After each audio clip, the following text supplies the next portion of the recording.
James and his mother survived the cult, from which hundreds of people have died. They were followers of Kenyan evangelical pastor Paul Mackenzie. They asked us to hide their identities. Most other survivors are being held by the police.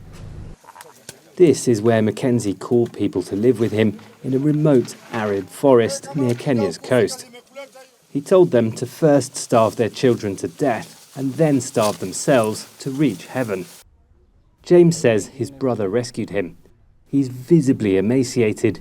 His mother denies she was starving him. James says years before he was inspired by Mackenzie's preaching in church. Education. His messages were okay early on, but they changed. From 2017 on, he told us to stop going to school and to pray instead of going to hospital. He was a senior person, so we believed him and obeyed him. This was Paul Mackenzie's church in Malindi.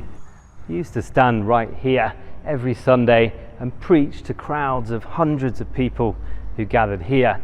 Thousands more watched on his television station and on YouTube. His increasingly radical preaching drew criticism from some, but in a context where the government's widely seen to work only for the benefit of a wealthy few, and it's criticised for weak provision of public healthcare and education, his messages of rejecting the state and modernity resonated with many others.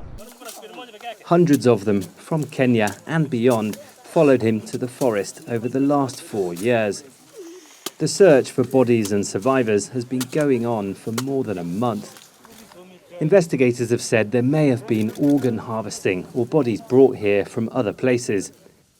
The police operation has since become heavily restricted. The forensic team was able to exhume 15 bodies today. Nobody's authorised to talk, except the regional chief, who announces the numbers after each day of digging.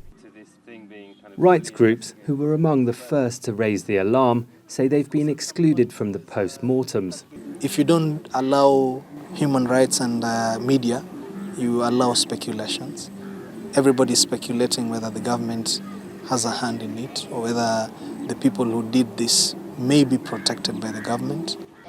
Mackenzie's been in jail for 5 weeks, awaiting prosecution. He was arrested several times before, but released. The government set up a commission of inquiry to look into what happened.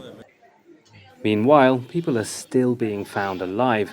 Some of them have refused food and medical treatment, saying they want to continue on their journey to heaven.